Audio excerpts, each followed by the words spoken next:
Shalom saudara-saudara yang dikasihi Tuhan, jumpa kembali di channel YouTube saya.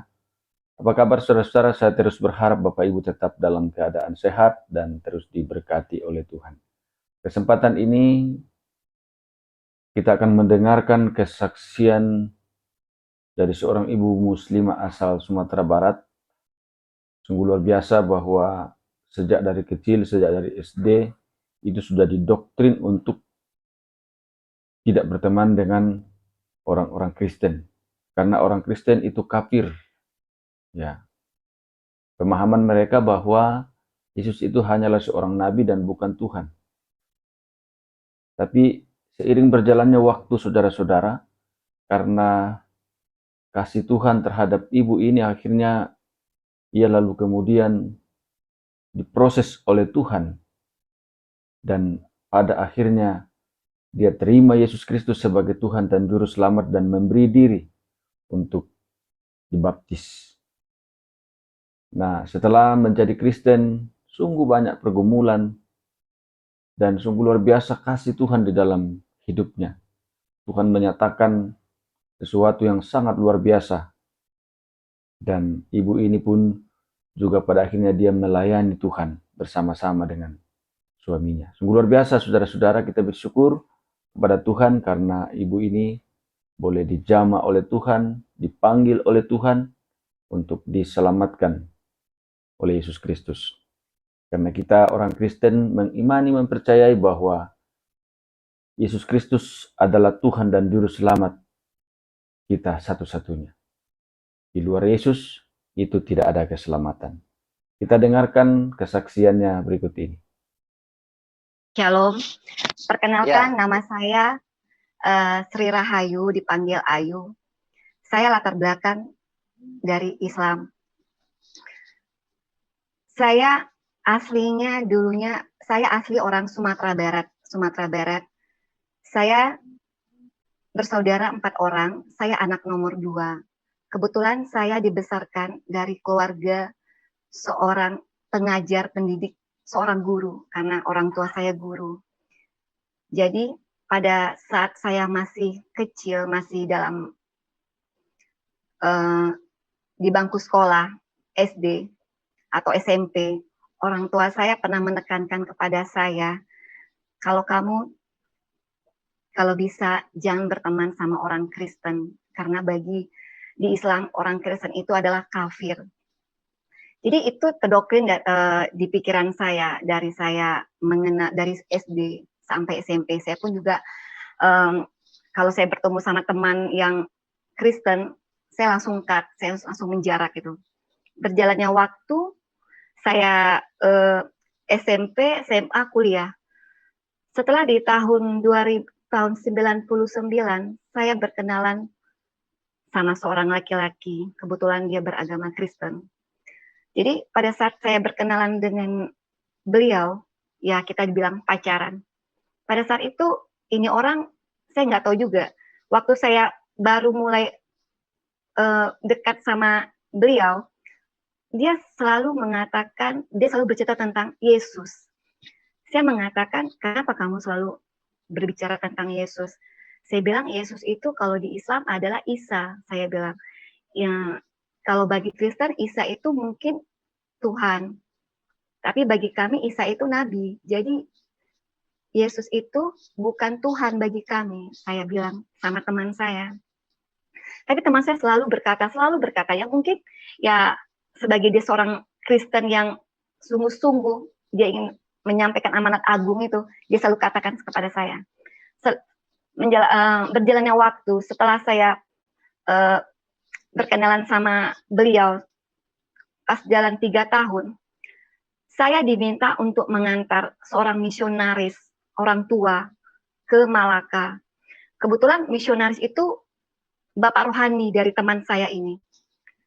Mungkin maksud dia, mungkin biar bapak rohani dia ini, misionaris ini bisa menyampaikan tentang juru selamat Tuhan Yesus itu kepada saya. Jadi waktu itu karena ini orang tua, saya sudah opa-opa atau opung-opung lah gitu. Jadi saya izin dengan orang tua saya. Kebetulan waktu itu teman saya ini sudah menjalin hubungan komunikasi dengan keluarga saya, dengan orang tua saya. Akhirnya orang tua saya kasih izin karena mungkin ini orang tua rohani dari teman saya. Di dalam perjalanan saya menemani Bapak misionaris ini, orang tua ini ke Malaka, mungkin asumsi orang saya membawa seorang opa atau opung atau kakek pergi berobat ke Malaka, karena Malaka itu identik dengan image orang tuh untuk tempat orang check up, berobat. Selama perjalanan dari sampai di Malaka, saya menuju rumah seorang anak rohani dari Bapak misionaris ini, namanya dari misionaris ini. Dalam perjalanan, dia selalu mengatakan kepada saya, anakku, cobalah kamu sembah, kamu percaya dengan Tuhan Yesus sebagai Tuhan dan Juru Selamat. Kamu tidak apa-apa kalau kamu masih sholat, kalau kamu masih Islam, tapi menerima Tuhan Yesus sebagai Tuhan dan Juru Selamat. Saya waktu mendengar itu saya hanya diam saja. Saya diam. Terus Bapak itu selalu berbicara terus tentang Isa. Yang dibilang kalau di Islam itu Isa. Jadi setelah berjalannya waktu, akhirnya saya sampai ke rumah dari anak rohani Bapak misionaris ini. Ternyata saya sampai di rumah sebuah keluarga berasal dari orang India Tamil. Setelah sampai di sana, saya dilayani, terus saya dikasih kamar di atas. Keesokan harinya saya turun dari atas rumah orang India Tamil ini, saya mendengar ada kayak ada keramaian, kayak ada suara nyanyi-nyanyi, tapi saya tidak mengerti nyanyi apa, karena mereka bernyanyi dengan bahasa India. Setelah itu saya duduk dekat sana, dekat mereka. Setelah acara selesai, tiba-tiba tuan rumah itu memberi saya sebuah buku. Dia kebetulan bisa berbahasa Melayu. Dia bilang sama saya, kamu boleh baca buku ini. Saya yang punya buku ini saya belum baca. Dia bilang sama saya. Terus saya lihat covernya buku itu melambangkan kubah dari masjid. Setelah saya menerima buku itu, saya membaca. Bab demi bab saya baca. Tiba-tiba hati saya tertantang, bergejolak. Dalam hati saya ini apa benar apa tidak? Semakin saya membaca buku ini, saya semakin tertantang. Karena ini yang saya baca itu merupakan pokok atau tiangnya dari agama waktu itu yang saya anut. Setelah saya hampir berakhir membaca buku itu, saya masih berdoa. Saya bilang gini, ya Allah ya Tuhan, apakah buku ini merupakan kebenaran? Berarti kalau benar, berarti selama ini salah yang saya ketahui. Kalau benar, saya akan baca buku ini sampai selesai. Kalau tidak, buku ini merupakan suatu penghinaan atau bagaimana lah gitu. Setelah itu malamnya kayaknya Tuhan kuat menggerakkan saya harus membaca buku ini sampai tuntas. Setelah sampai tuntas saya membaca buku ini, saya bilang keesokan harinya sama Bapak orang India Tamil ini, saya sudah membaca buku ini. Saya mau pulangkan buku dia bilang, you boleh ambil. Dia bilang, you bawa pulang. Akhirnya keesokan harinya saya balik dari Malaka, saya harus pulang ke Pekanbaru. Saya pulang ke Pekanbaru. Sampai di Pekanbaru, saya bergumul kayak bergejolak selalu di hati dan pikiran saya. Ini apa benar, apa tidak, apa benar, apa tidak. Apakah benar Isa yang saya yakini di agama Islam sebagai Tuhan dan Juru Selamat. Setelah itu saya sampai di Pekanbaru, keesokan harinya, di hari Minggu, saya berani beribadah datang ke sebuah gereja yang ada di Pekanbaru. Di saat itu, saya datang menghadiri kebaktian di gereja tersebut. Tiba-tiba, pas kita disuruh berdiri, kebetulan jemaat semuanya disuruh menaikkan lagu. Saya tidak tahu lagu itu apa. Saya disuruh berdiri, saya juga berdiri. Tiba-tiba, saya mendengar lagu yang dibawain sama jemaat di dalam gereja tersebut. Lagunya hanya ini. Ya Aba Bapa, ini aku anakmu, layakkanlah seluruh hidupku. Pujian itu saya dengar seperti saya tiba-tiba merinding. Saya merinding, saya merasa ada suatu belayan yang dari ujung rambut saya sampai ke ujung kaki membelai saya begitu lembut sekali. Saya tidak pernah merasakan belayan itu sama sekali di saat umur saya pada saat itu 20-an. Seterusnya, bapak yang di depan pendeta itu, dia menyuruh angkat roti dengan anggur. Saya tidak tahu ini apa. Kebetulan anggur itu ditutup seperti agar-agar. Jadi saya tidak mengerti, saya tidak makan. Saya masukin ke dalam tas. Pada saat saya mendengar, diulang lagi pujian itu, di saat saya mendengar lagu itu, saya merinding kembali, begitu merdu sekali lagu itu saya dengar. Saya tidak pernah kayak seperti lagu-lagu dunia, lagu misalnya lagu apa ya, lagu melankolis itu gimana, saya tidak pernah mendengar semerdu itu lagu itu. Setelah berakhirnya ibadah, saya pulang, saya ketemu sama teman saya berkata, "Bang, tadi aku ke gereja." "Oh ya, terus tadi ada ini loh, aku dikasih ini. Terus kamu makan?" "Enggak, bukti kan aku kasih lihat." Dia tidak komen. Setelah itu saya tertantang. Kebetulan saya tidak tahu urapan di suasana di gereja itu membuat hati saya tuh rindu untuk kembali ke gereja itu. Berjalannya hari, minggu demi minggu saya datang ke gereja itu. Ternyata waktu setelah berapa bulan setelah itu, gereja itu mengundang salah satu pendetanya tuh dari Islam, ex-Islam. Jadi waktu itu karena tahu para pengerja di gereja itu saya dari Islam, dia bilang, "Mbak Ayu, ini Bapak ini ex-Islam loh, mungkin bisa ya berbicara atau ya bincang-bincang sama Bapak Pendeta." Saya datang ke gereja itu pas waktu malam. Jadi Bapak itu dengan santai, kebetulan di gereja itu mereka lagi latihan untuk persiapan ibadah. Bapak itu sambil megang gitar. Dia berkata sama saya, kamu tahu surat Al-Fatihah?" "Tahu," saya bilang. "Kamu bisa membacanya?" "Bisa, Pak," saya bilang itu. "Coba kamu baca." Dia sambil diiringi dengan gitar. Saya baca, Bismillahirrahmanirrahim, Alhamdulillahirabbil alamin, Arrahmanirrahim, Maliki yaumiddin, sampai di saat kata-kata Ihdina Sirotol Mustaqim. Dia bilang, "Stop. Kamu tahu itu artinya apa, Ihdina Sirotol Mustaqim?" Saya bilang, "Saya tahu, Pak. Tunjukilah kami jalan yang lurus." "Apa kamu sudah mendapatkan jalan lurus?" Saya terdiam. Saya berpikir. Saya bilang, "Oh iya ya. Setiap saya sholat, 1 hari 5 kali. Subuh, zuhur, asar, maghrib, isya. Kata-kata Ihdina Siratal Mustaqim berkali-kali saya ucapkan. Tapi dengan Bapak itu berkata, apakah kamu sudah menemukan?" Akhirnya saya terpikir, iya Pak, hanya melafazkan aja Ihdina Siratal Mustaqim, tapi tidak tahu jalan lurus itu yang mana. Akhirnya Bapak itu mengatakan, kalau jalan yang lurus itu ada bersama Isa Al-Masih, Tuhan Yesus. Setelah berbicara dengan Bapak itu saya pulang. Saya buka Al-Quran kembali. Ternyata di dalam Al-Quran itu ada surat kaki, di bawah surat kaki itu. Ihdina Siratal Mustaqim, ada surat kaki, itu menunjuk lagi ke ayat yang lain. Di ayat yang lain, di situ mengatakan di surat Al-Zukhruf. Di surat Al-Zukhruf ayat 61. Di surat Az-Zukhruf itu mengatakan bahwa Isa benar-benar menjadi petanda akan datangnya hari kiamat. Karena itu janganlah kita ragu atau ya tentang hari kiamat. Isa bilang, "Ikutlah aku. Akulah yang menunjuk jalan yang lurus itu."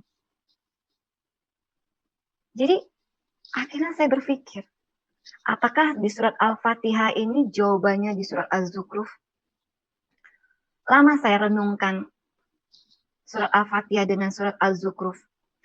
Karena memang kalau waktu di Islam dulu, memang Imam Mahdi itu identik dengan Isa yang akan turun.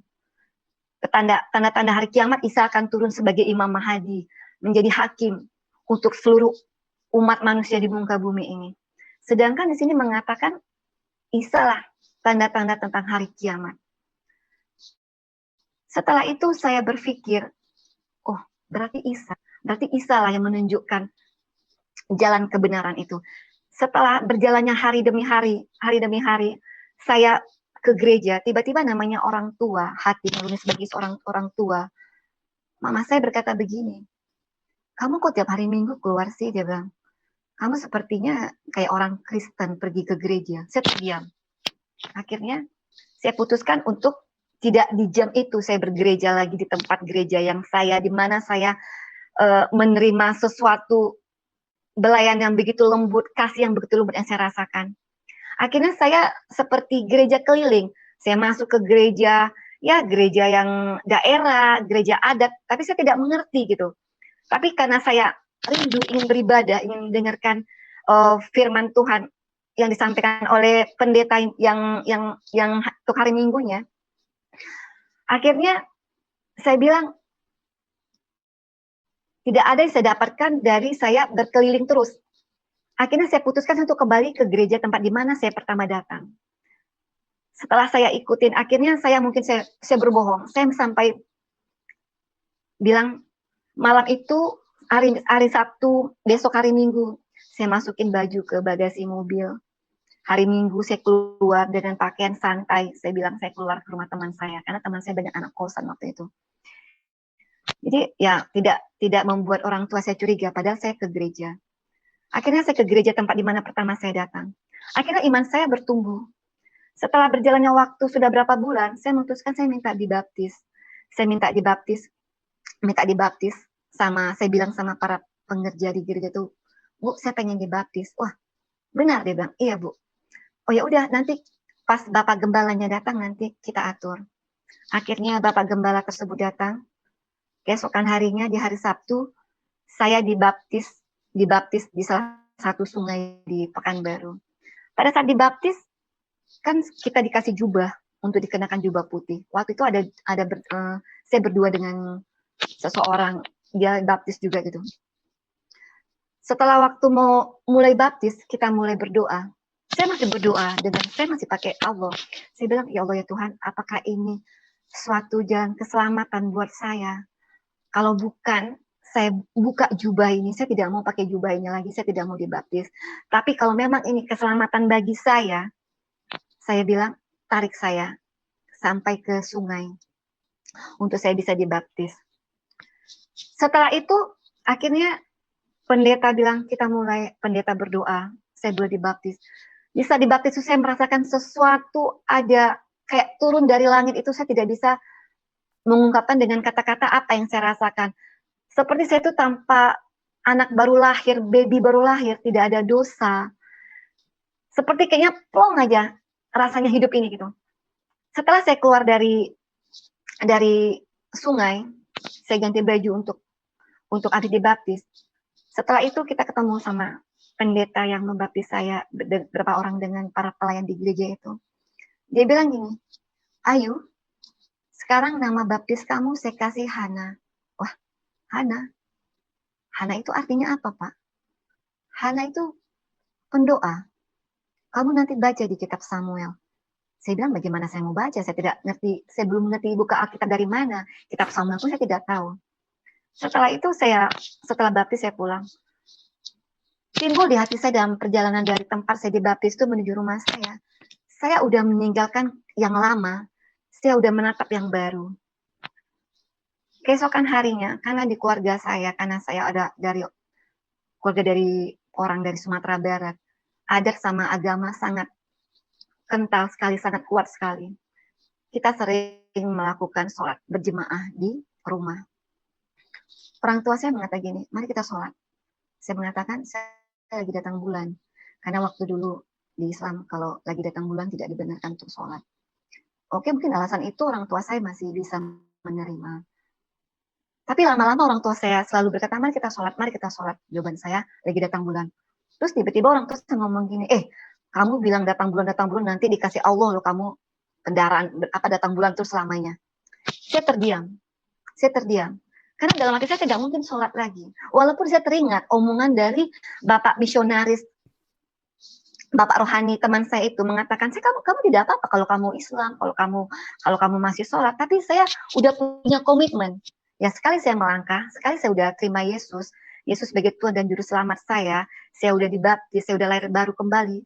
Ya tidak ada lagi tawar-menawar. Akhirnya berjalannya hari, orang tua saya ngomong kayak gitu. Terus saya bilang sama teman saya, gimana ya? Orang tua saya terus suruh saya sholat. Terus teman saya ngomong gini, saya juga konsultasi sama teman-teman di gereja, sama para pengerja. Dia bilang, ya berhikmat aja ayo. Saya bilang, oh berhikmat. Mungkin berhikmat itu saya harus berbohong. Tapi yang saya lakukan berhikmat tuh berbohong tuh akhirnya membuat saya tuh gelisah, tidak tenang. Setelah berapa hari kemudian ya, setelah berjalannya waktu, saya disuruh sholat lagi. Saya bilang, Mah, saya mau sholat di masjid tempat gubernur habis meresmikan masjid baru dia. Kebetulan tidak jauh dari rumah saya. Akhirnya karena mungkin alasan saya mau pergi sholat, akhirnya dibolehkan. Saya taruh mukena di dalam mobil, dalam perjalanan, saya berhenti di tepi jalan. Saya berdiam diri. Saya bilang saya banyak berbohong. Tiba-tiba, saya buka Alkitab. Saya tidak tahu buka Alkitab itu dari mana, tapi saya main asal buka gitu aja.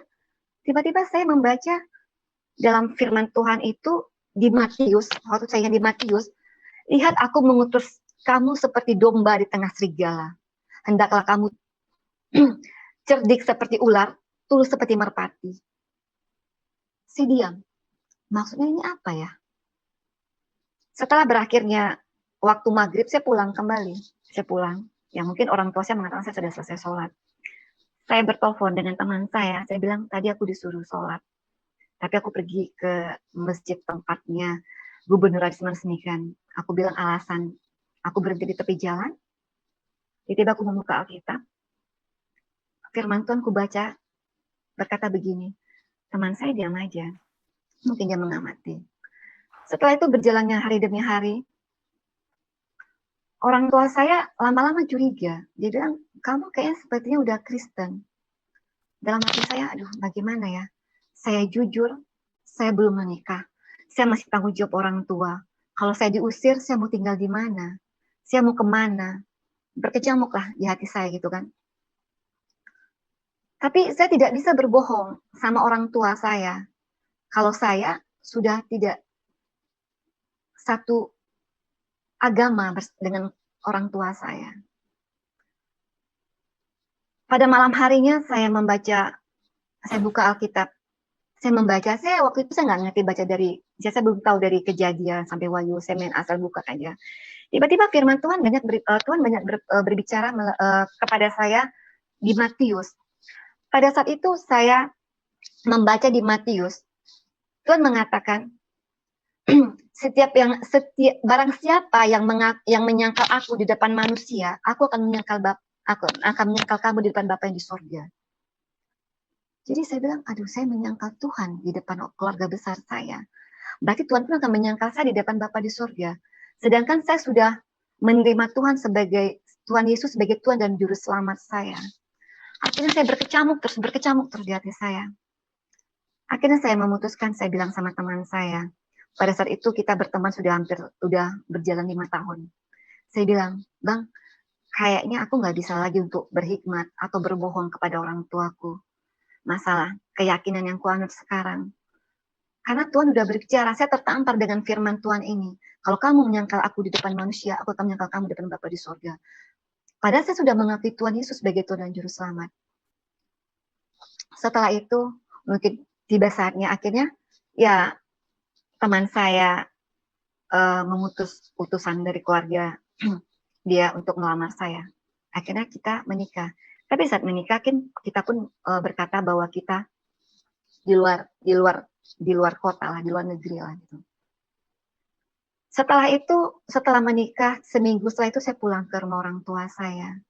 Tapi namanya orang tua saya, dia sebagai seorang ibu, dia sudah merasa kalau saya ini anak ini bukan sejalan lagi sama dia. Ya namanya kebohongan, ya pasti akan tercium juga. Jadi ada yang menyampaikan kalau saya sudah Kristen. Tapi karena dia tahu saya sudah menikah, dia pun mungkin tidak bisa untuk berkata, karena saya sudah jadi tanggung jawab dari suami saya. Tapi dia melihatkan sikap, ya jutek gitulah mukanya, kesal. Setelah itu, saya sudah berumah tangga, saya dengan keluarga kecil saya. Setelah saya melahirkan anak saya pertama, orang tua saya datang ke rumah saya pas waktu itu Natal. Sebenarnya tidak akan bakal mau datang, tapi karena melihat cucu.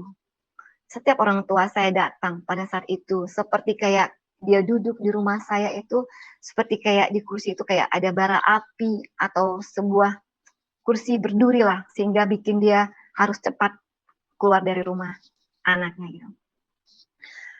Berjalannya waktu, saat saya sudah punya anak pertama, saya melahirkan anak pertama. Jadi ya namanya orang tua. Ternyata anak yang saya lahirkan seorang laki-laki. Pada saat itu suami, karena saya melakukan persalinan, melakukan sesar, pada saat itu suami saya agak telat datangnya. Waktu itu dia ada urusan kerjaan, mungkin ada meeting. Tiba-tiba ya orang tua saya, papa saya mengazankan anak saya.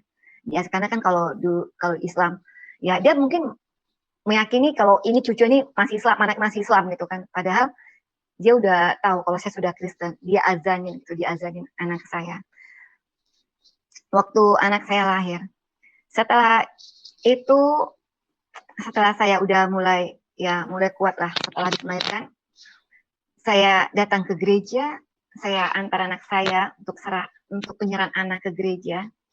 Tiba-tiba Bapak pendetanya berkata, saya tengking segala roh Al-Fatihah, surat Yasin, dan semuanya lah. Pada hari itu luar biasa anak saya melengking 3 kali. Wah, wah, wah, dia bilang gitu kan. Jadi seperti kayak keluar gitu. Setelah itu, Bapak pendetanya, kebetulan suami saya memberi nama anak saya itu Joseph.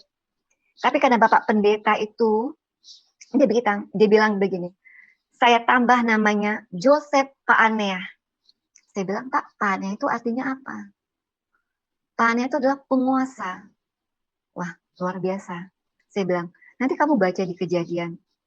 Paanea itu artinya apa? Kalau di bahasa Ibrani itu Yusuf. Yusuf diberi kuasa sama Fir'aun untuk menguasai Mesir. Berarti orang kedua setelah raja. Setelah berjalannya, kebetulan anak saya itu menjadi cucu kesayangan dari orang tua saya. Tapi namanya, karena cucu kesayangan, orang tua saya, neneknya itu selalu, kalau misalnya apa, Bismillah ya. Nah, Bismillah kalau dia ngasih cucunya makan gitu. Saya diam aja gitu. Tapi yang penting bagi saya kalau anak saya udah saya serahkan, saya percaya segala roh Al-Fatihah, surat Yasin, apapun lah, sudah kita katakan dalam nama Tuhan Yesus. Jadi saya tenang saja. Berjalannya waktu, akhirnya saya melahirkan anak kedua. Waktu saya melahirkan anak kedua, karena saya anak perempuan, kalau kami orang Sumatera Barat ini, kalau habis melahirkan terus di rumah orang tua. Ya, orang tua perempuan lah yang mengurus. Jadi, pada saat itu, saya diurus sama orang tua saya karena masa nifas gitu ya. Setelah itu, seminggu setelah saya melahirkan, papa saya sakit. Tapi yang luar biasanya Tuhan pakai anak saya Joseph ini, dia berkata begini kepada neneknya, pada omanya, Oma, sebelum papa sakit, Oma, kenapa opa itu pakai baju batik hitam-hitam? Janganlah Oma. Jadi terus papa saya ngomong gini sama mama saya, gimana cucumu ini? Kok aku disuruhnya buka pakai baju ini? Ya namanya anak kecil mungkin ya, mama saya bilang ya anak kecil. Tapi setelah itu anak saya melarang opanya untuk berpakaian baju hitam, baju batik itu. Keesokan harinya papa saya sakit. Memang dia ada bawaan jantung. Jadi, tapi waktu dia sakit itu, tapi waktu saya melahirkan, papa saya sempat mengantar saya untuk check up kembali sama dokter karena saya harus periksa karena operasi. Mungkin karena saat itu mungkin dia tahu mau pergi. Dia sayang sekali sama saya. Sini papa antar kamu ke dokter. Setelah itu dia sakit. Ya seminggu lah setelah itu dia sakit. Waktu dia sakit, saya masih ke kamar dia karena saya di rumah orang tua saya waktu saya habis melahirkan. Terus papa saya ngomong gini sama saya, aduh dia bilang itu kan, aku masih terpikir-pikir anakmu, dia bilang itu. Ya udahlah Pak, anak kecil saya dengar. Setelah papa saya ngomong gitu, pas maghribnya papa saya meninggal. Saya sedih sekali. Ya karena di Islam tidak boleh jenazah lama-lama. Keesokan paginya habis sholat zuhur, papa saya harus dikubumikan. Waktu papa saya dimandikan jenazahnya, ya suami saya dengan, ya karena dia udah merasa udah masuk ke keluarga besar saya, dia sebagai seorang menantu, saya pun juga anak. Pada saat almarhum jenazah almarhum papa saya dimandikan, mama saya melarang. Tidak boleh suami kamu memegang jenazah almarhum papamu. Saya sedih sekali. Kenapa? Kok suami saya tidak boleh memegang jenazah almarhum papa saya untuk memberi penghormatan terakhir, dan saya pun tidak boleh dekat sama jenazah almarhum papa saya. Setelah itu suami saya dengan, ya dia tunjukkan sebagai seorang menantu, dia urus baik-baik. Akhirnya setelah pemakaman, setelah berjalannya waktu demi waktu, akhirnya anak saya kedua, saya pindah ke Batam. Saya kembali lagi teringat kepada firman Tuhan di Matius tuh, yang mengatakan, ya karena namaku kamu akan digiring ke pemuka agama. Terus adalah kamu, seperti kita harus pindah ke kota yang lain gitu. Akhirnya kami pindah dari Pekanbaru, kami ke Batam. Setelah saya pindah ke Batam, waktu itu orang tua saya mau datang ke Batam. Tiba-tiba kami suami istri berdoa. Saya bilang sama suami saya, mama saya mau datang. Karena kan ya namanya juga seorang udah janda, ya mungkin dia bebas lah untuk mau kemana. Kita berdoa. Kita bilang sama kita berdoa, Tuhan, biarlah Tuhan nanti ada perjumpaan pribadi, ya antara kau bisa menyatakan kuasamu dengan orang tua kami ini, baik dengan suasana di rumah atau melalui mimpi atau di kamar. Tapi orang tua saya pernah berkata begini sama saya, Ayu, saya bermimpi loh, kamu dibawa sama seorang laki-laki yang ganteng sekali, bukan seperti kayak orang Indonesia, seperti kayak orang Timur Tengah. Saya mengatakan dalam hati saya Tuhan Yesus, tapi saya tidak mau mengatakan sama orang tua saya. Akhirnya orang tua saya barulah kali itu dia melihat saya di Batam. Tapi saya tidak pernah mengatakan sama orang tua saya kalau saya sudah Kristen. Karena bagi saya, untuk apa saya mengatakan kalau saya sudah Kristen, tidak ada buah yang saya lihatkan kepada orang tua saya. Kalau saya menjadi seorang Kristen, hanya menjadi seorang Kristen yang sebuah buah yang asam, yang pahit, yang akan dimakan terus dimuntahkan, untuk apa tuh? Saya ingin melihatkan bahwa kekristenan saya ini sama orang tua saya itu sebuah buah yang manis, yang harum, yang ranum, yang enak dimakan, enak dicium, sebuah yang ranum, yang manis. Berjalannya waktu, saya kasih lihat terus sama orang tua saya. Kami mengasihi orang tua. Saya bilang sama orang tua saya, Ma, walaupun saya sudah tidak satu jalan lagi agama sama Mama, tapi saya tidak akan menjauhi Mama. Saya akan terus menghormati Mama. Karena dalam firman Tuhan di Alkitab pun berkata, hormatilah orang tuamu agar panjang umurmu. Jadi saya harus menghormati orang tua saya. Ya, Mama sebagai orang tua saya, dan orang tua, maksudnya itu orang yang lebih tua dari saya, umur pun saya hormati. Setelah itu Mama saya bisa mengerti, dia coba untuk memulai menelaah, memikir. Karena Mama saya seorang guru, dia pintar itu Mama saya itu gitu. Karena saya juga bisa merasa hatinya, karena dia terpukul juga, karena dia juga aktif di tempat wirid pengajian di rumah. Karena saya pun dari kecil saya juga dimasukin madrasah.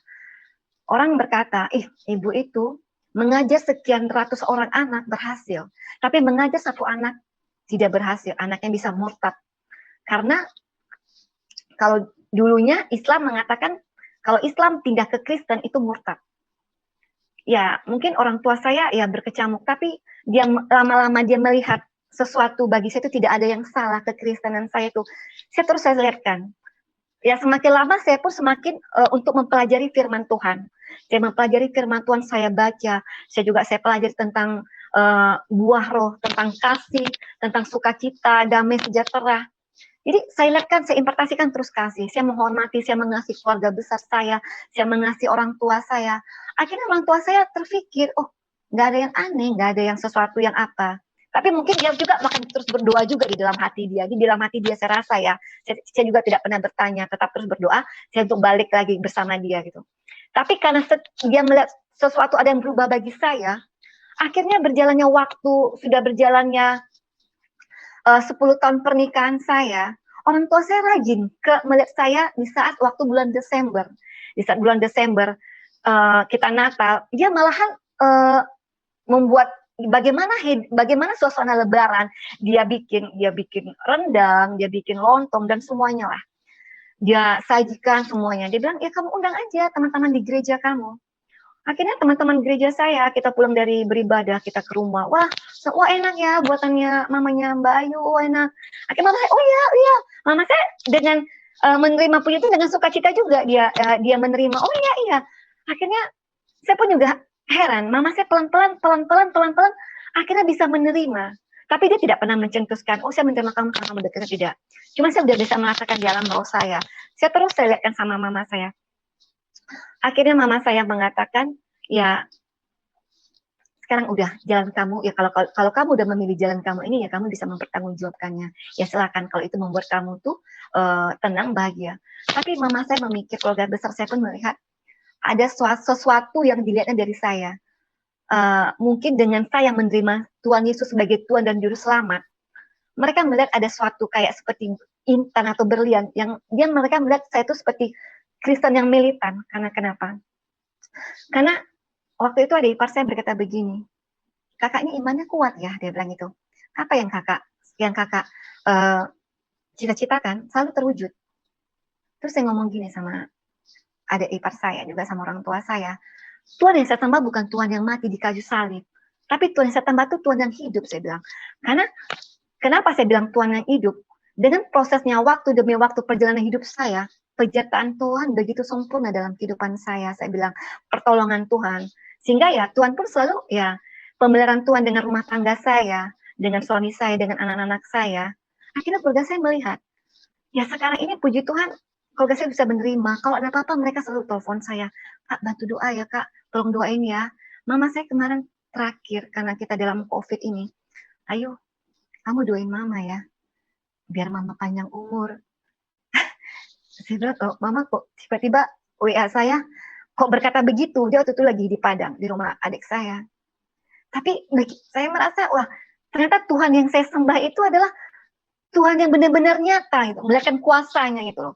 Dan Tuhan pun bisa mulai menjamah hati keluarga besar saya, pikiran mereka gitu loh kan, sehingga mereka bisa menerima saya. Dan akhirnya ya pernikahan saya sudah berjalan 17 tahun. Saya pun dengan suami udah memutuskan kami untuk melayani Tuhan.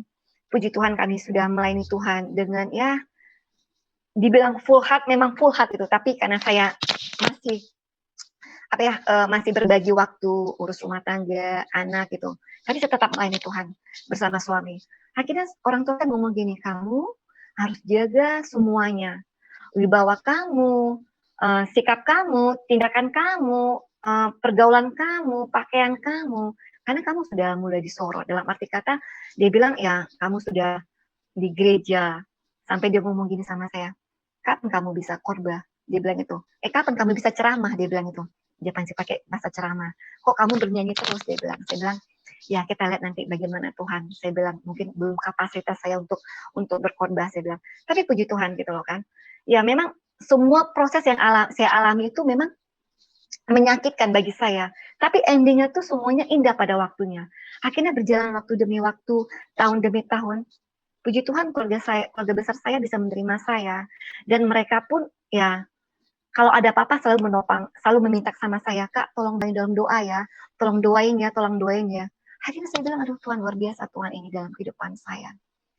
Ya begitulah yang saya alami perjalanan saya mengenal Tuhan Yesus. Memang saya mengenal Tuhan Yesus di saat saya udah mulai dewasa, di saat saya udah mulai wisuda.